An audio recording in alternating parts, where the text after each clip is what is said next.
या काळातले जे काही वारे जोराने वाहत आहेत, ज्या वाऱ्यामुळं ढगांची जी काही थांबण्याची पद्धत आहे, ही खूप कमी आपल्याला पाहायला मिळाली आहे.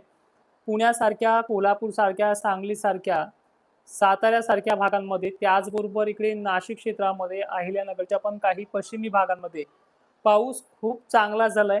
सुपर अल्निनोच्या ज्या काही माध्यमातून घबराट होती, या भागातली ती कमी झालेली आहे आणि तिथल्या शेतकऱ्यांनी श्वास सोडला आहे मोकळा.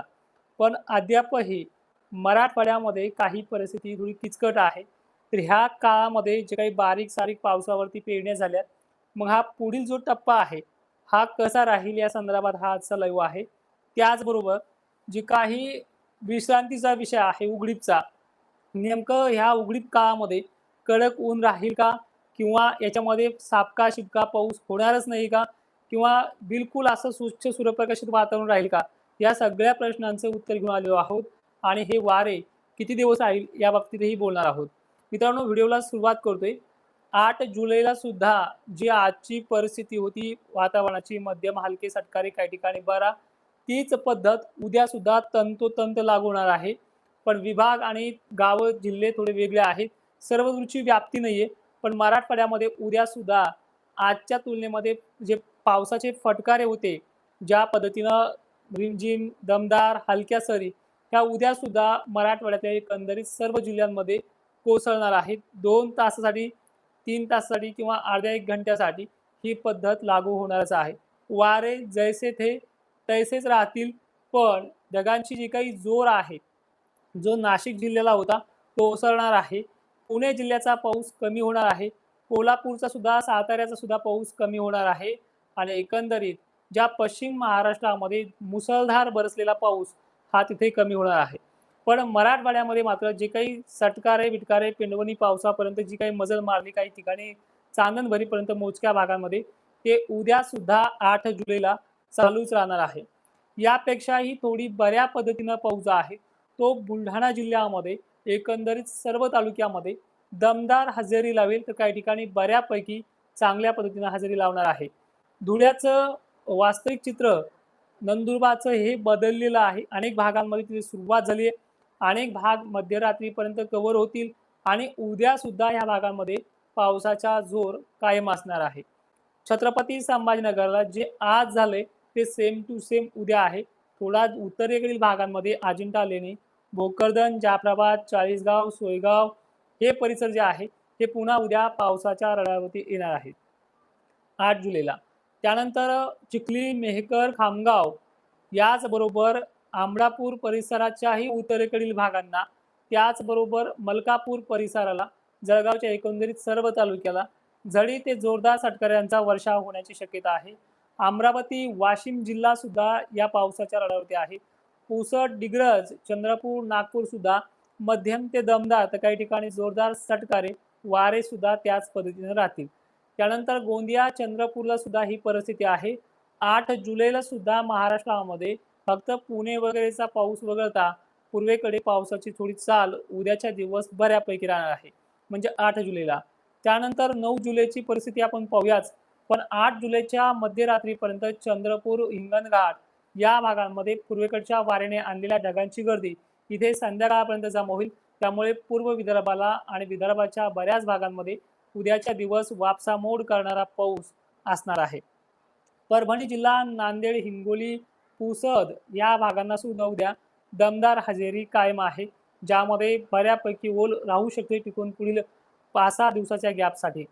त्यानंतर बीड जिल्ह्याला जी पद्धत कालही होती, परवाही आहे, याच पटीने पण थोडासा काहीतरी बदल काही गावांना घेऊन येणार आहे. या पद्धतीचा पाऊस उद्यासुद्धा आहे. एकंदरीत आता 9 जुलैचं चित्र कसं राहिले पाहूयात. पूर्णपणे चांगल्या क्षमतेने नाशिक जिल्ह्याचा जवळपास 95% पाऊस हा उघडतो आहे. यामध्ये धुळ्याचा पण समावेश आहे. अहिल्यानगर, छत्रपती संभाजीनगरचा पाऊस देखील खूप कमी होतोय. पुणे, सातारा, कोल्हापूर देखील पाऊस नॉर्मल होऊन जाईल, हलक्या वगैरे सरी जातील.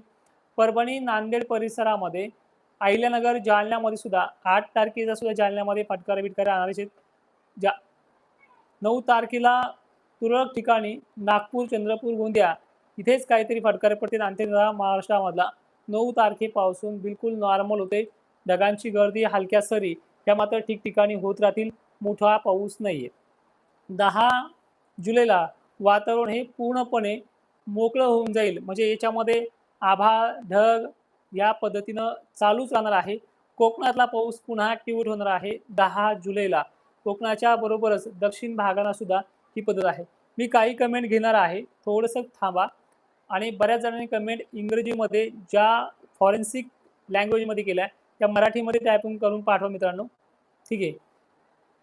त्याचबरोबर 11 जुलैपासून बघा, ज्या 8-9ला 8 पर्यंत उद्याचे दिवस पाणी तर आहेच, पण 9 तारखेपासून जी उघडीप मिळते ही 100% क्लिअर नाहीये. याच्यामध्ये ढग येणं, ढगातनं धारा उतरणं हे कंटिन्यूटी चालणार आहे. पण वारे इतक्या जोराने आहेत, की ह्या वाऱ्यामुळे हे ढग थांबणं शक्य नाही. आणि खरं तर ह्या मोसमी मान्सूनच्या जोरदार ॲक्टिव्हिटीमुळे हा वातावरणाचा जो काही प्रभाव आहे, ढग महाराष्ट्रामध्ये पश्चिम भागाला मध्य मराठवाडा आणि विदर्भाला बऱ्याच भागांमध्ये त्यांनी टिकू दिलं नाही. पण विदर्भाचा तुलनेने पाऊस बरा राहिलेला आहे. 11 जुलैपर्यंत वारे कायम असतील. 11 नंतर वाऱ्याची थोडी स्पीड 12 तारखेला कमी होईल आणि ह्याच 12 तारखेपासून पुन्हा वातावरण नॉर्मली झडीसारखं पाहायला मिळू शकतं. पण मोठा पाणी याच्यामध्ये नाहीये. पिकांना सुकू देणार नाही अशी याची पद्धत राहू शकते आणि पुढील टप्पा पावसाचा 15 ते 16 तारखेदरम्यान पूर्व विदर्भाकडून सुरुवात करतोय. राज्यामध्ये पूर्ण अंधारलेलं वातावरण, पूर्ण ढगाळलेलं वातावरण, सूर्यदर्शन बंद करणारी पद्धत पुन्हा 14 तारखेला येते. म्हणजे एकंदरीत 9 जुलैपासून ते 5-6 दिवसानंतर 14 तारखेपर्यंत राज्यामध्ये मोठी उघाड आहे. 4-5 दिवसाची नव्हे, 25 किंवा 20 दिवसाची खंड नाही. मोठा अतितीव्र खंड नाहीये. पण 7-8 दिवस का होईना, एक हप्त्याभराचा गॅप पावसाचा मिळतोय 14 तारखेपर्यंत, 15 तारखेपर्यंत. 16 आणि 17 तारखेपासून राज्यामधलं वातावरणाचे वारे थोडे विरुद्ध दिशेने वाहू लागतील. आहेत पश्चिम पूर्व, पण जसा पुणे अहिल्यानगरचा पाऊस गुजरातकडे सरकलाय, त्याउलट वातावरण थोडं उत्तरेकडनं दक्षिणेकडे वारे घेऊन येताना दिसतंय आणि यामुळे राज्यातलं ढगाळलेली पद्धत ही कायम असणार आहे. महाराष्ट्राला अजून विहिरीला पाणी यासारखा पाऊस, म्हणजे जे आपण म्हणतोय प्रत्येक कमेंटमध्ये, ही पद्धत 2 आठवडे नाही. शेवटच्या आठवड्यामध्ये विहिरीच्या पाण्याचा प्रश्न मिटेल आणि हे 2 आठवडे जे आहेत, जो पुढचा आठवडा, आता हा पहिला आठवडा संपन्न होते 2 दिवसामध्ये, पण पुढचा आठवडा आणि त्याचा पुढचा आठवडा जवळपास 20 तारखेच्या आतमध्ये पडणारे पाणी हे काही भागांना, मराठवाड्याला विहिरीला पाणी यासारखा नाहीये. पण पिके जिवंत राहतील, पिकांना जीवदान देत राहील असे सत्कारे असणार आहे. गेल्या वर्षीच्या जुलैच्या तुलनेमध्ये यावेळेस ढगाळलेली परिस्थिती आणि वातावरणातलं टेम्परेचर नॉर्मली वर्कआउट करणार आहे. मोठी घाबरण्याची सिस्टम नाहीये आणि यंदाचा जुलै तर कोरडाच गेला, जून तर कोरडाच गेलाय बऱ्याच ठिकाणी. जून आपल्यामध्ये जवळपास पाहिलं 3 आठवडे कोरडे गेले. शेवटच्या आठवड्यामध्ये पाऊस सुरू झालाय आणि जुलैसुद्धा हा पहिला आठवडा दमदार का होईना पाऊस राहिलाय. 2 आठवडे नॉर्मली मध्यम पाऊस असणार आहे. पुढचा आठवडा गॅप आहे. पण तिसऱ्या आठवड्यामध्ये, शेवटच्या आठवड्यामध्ये विहिरीला पाणी येण्याची पद्धत असा मान्सून गेल्या वर्षीच्या सारखाच बरसणार आहे आणि जवळपास महाराष्ट्रामध्ये आतापर्यंत कामापुरता पाऊस झालाय, पेरणीपुरता पाऊस झाला काही भागांना तोही नाहीये. 10-5% भाग जर बघितला तर पुढची पद्धत जी आहे मान्सूनची ती बळकट आहे. काळजी करण्यासारखी सिस्टम नाही. आणि एक महत्त्वाचं सांगतोय, महाराष्ट्रात याही आठवड्यामध्ये मोठ्या आभाळाच्या फळ्या निघणार आहेत. पण सर्व शेतकऱ्यांना एक विनंती आहे, ज्या भागात या पेरण्या अद्यापही झाल्या नाही त्यावरती शासकीय यंत्रणेकडनं कृत्रिम पावसाची मागणी आवर्जून करा. आपण जो खाजगी प्रयोग करतो तो वाऱ्यामध्ये दमदार नाही राहत. त्याला टेम्परेचर आणि उष्णतेची आवश्यकता राहते. किमान वारे तरी थांबले पाहिजे, जेणेकरून आपण सोडियम क्लोराईडचा जो काही फवारा करतो धुपणाच्या माध्यमातून, तो ढगांपुरते ह्या वाऱ्यामध्ये पोहोचणं शक्य नाहीये. अनेक जणांच्या माध्यमातून आपल्याला कृत्रिम पावसाच्या प्रयोगाच्या कमेंट येत असतात, पण या वाऱ्यामध्ये तो प्रयोग यशस्वी नाही. आता तुम्ही म्हणाल वारे थांबले तर मग एरवी पाऊस येणार आहे. तर मागच्या वेळेस सुद्धा गरमीच्या लेवलमध्ये बऱ्याचशा भागांना अवर्षणग्रस्त प्रणाली विकसित झाली. तिथे जो पाऊस पडला नाहीये, पर्जन्य छायेच्या भागामध्ये राहिला. अशा शेतकऱ्यांनी काही ठिकाणी कमी ओलीवरती पेरण्या केल्यात, पण तरी सुद्धा ह्या 1-2 आठवड्यामध्ये सापका शिपका पाऊस येणार आहे आणि शेवटच्या आठवड्यामध्ये विहिरीच्या पाण्याचा प्रश्न मिटेल असा पद्धतीचा पावसाळा सुरू होणार आहे. मित्रांनो, व्हिडिओमध्ये इथेच थांबतो. जे काही प्रश्न असतील कमेंट करून ठेवा. उद्याच्या लाईव्हमध्ये ते घेण्याचा प्रयत्न करेल. जय शिवराय. धन्यवाद.